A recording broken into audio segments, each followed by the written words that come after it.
Hey everyone, I'm back with another video. I just wanted to do a quick unboxing of the new Google Chromecast because it's new, it came out a couple days ago, and it's actually something I needed, so I decided to buy it because I have a Vizio TV and SmartCast is awful. It slogs, it's awful.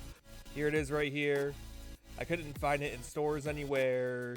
I had to order it off of bestbuy.com.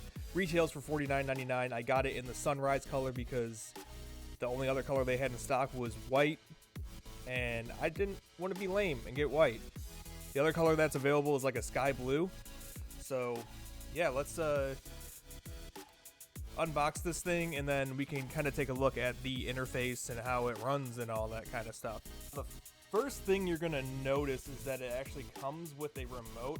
For those of you who don't know, the previous versions of the Chromecast had no remote. Everything you had to stream through your phone, or essentially you had to use your phone as a remote, which is kind of a pain in the butt.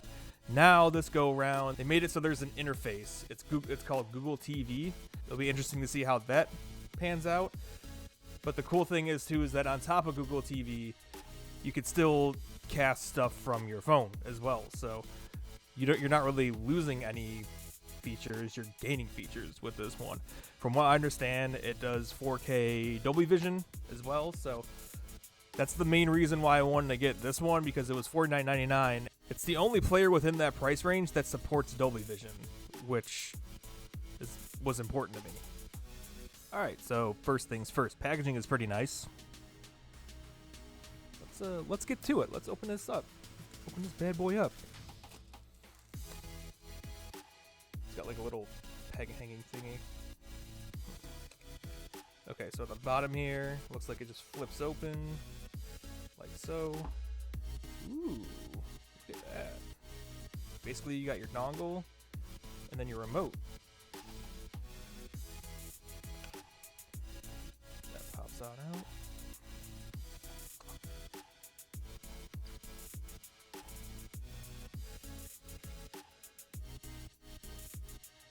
Box, and then it comes wrapped in this like mesh material.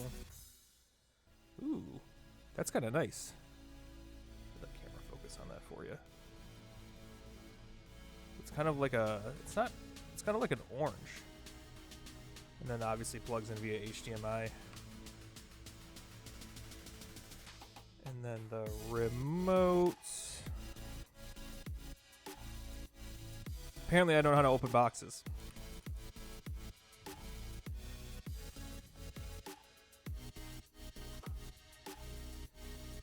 Ooh, that's kind of nice. So from what I understand, it does have IR, so you can program this to control your volume and turn your volume. Yep, it's got volume controls on the side.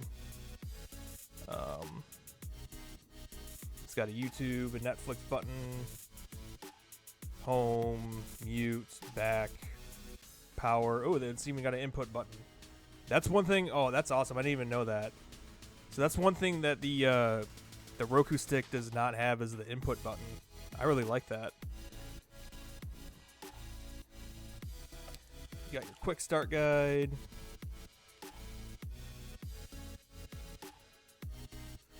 Let's see what we got. Plug in Google Chromecast, switch input, blah blah blah. Get the Google Home app. It's got Google Assistant built in. Very nice. All right, and then we got on the bottom of the box, we got the. Oh, it's USB-C. Ooh.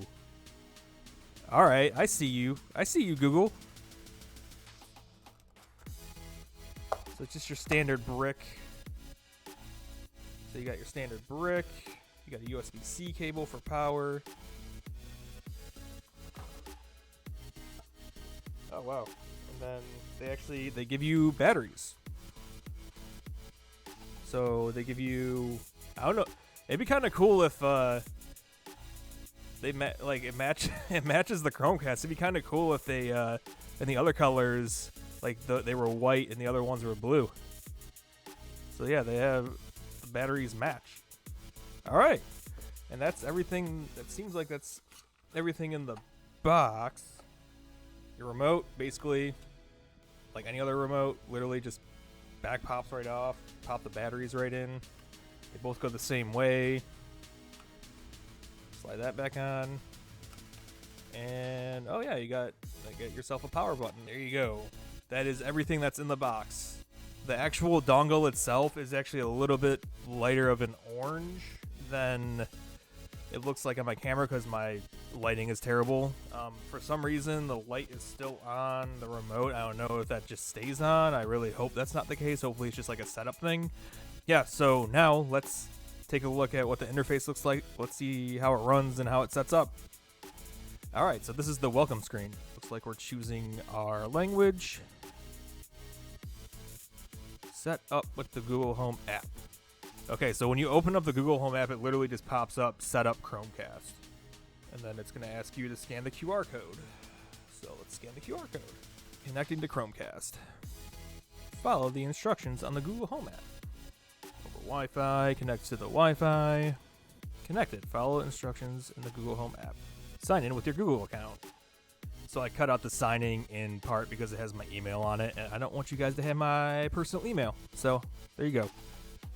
Now the Chromecast will restart soon. So when you restart it, it looks very colorful and nice. And we are back. So when you first get this thing, it looks like you need to download an update, and it takes about 5 minutes to install it.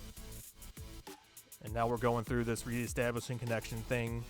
Okay, so since this is plugged into my computer right now, I'm going to skip this and then installing apps.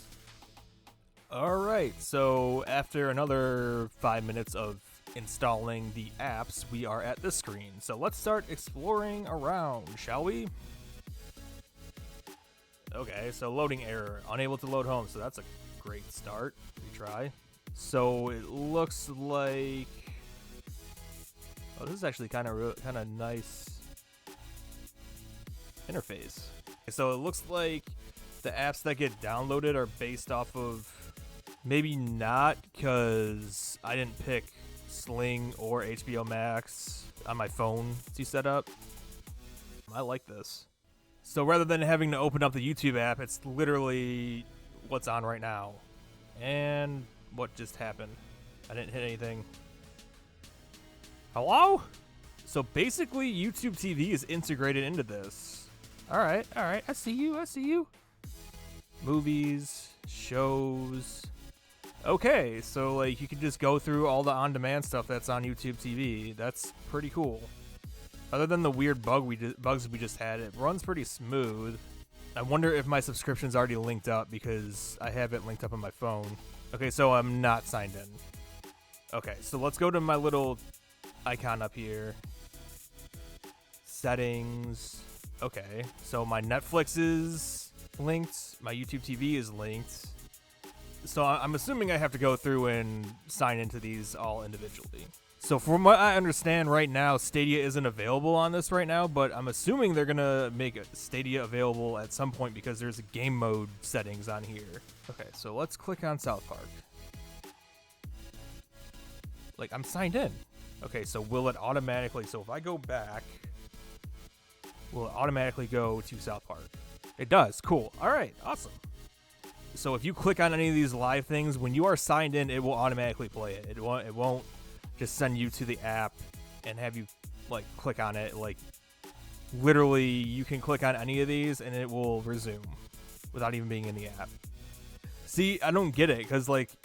It says that my account is linked already, and then I have to sign in. So that's kind of, like, annoying.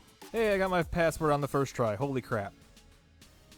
See, I guess I was, like, hoping that since my account was already linked through the Google Home app that I wouldn't have to go through the login process. Because everybody knows that having to type in your password and your login with a remote is a pain in the butt.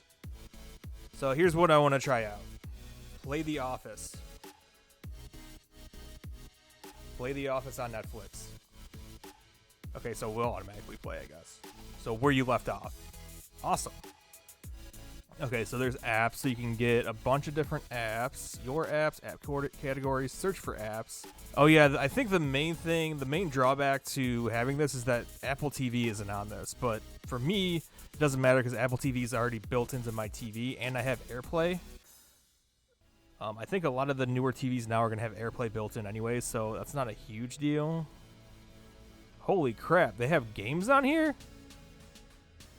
What? Okay, so they have games on here. Apparently you have access to the Google Play Store. So when you click on a movie, you got cast and crew if you like, Office Space, comedies, dark comedies. Oh, cool, all right. So search. So you can obviously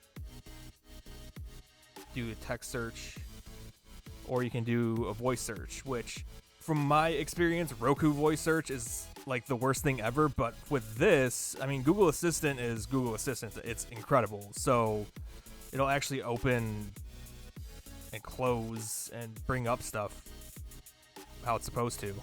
So under live, I'm assuming, depending on what account you have linked, whether it's Sling or YouTube TV or whatever, it'll put anything that's live underneath the live tab. Same with the movies, whatever you have. Well, let's see, YouTube. So yeah, HBO Max I don't have, so they're obviously advertising HBO Max. So anything that you don't have access to, there's a little lock next to it. I think that's a pretty decent general overview of the new Chromecast. If you guys found this video helpful at all, don't forget to hit like and subscribe. Also, all my information for my social media and my Twitch and my Discord are going to be down in the description below. Thank you so much for watching. I will catch you guys later.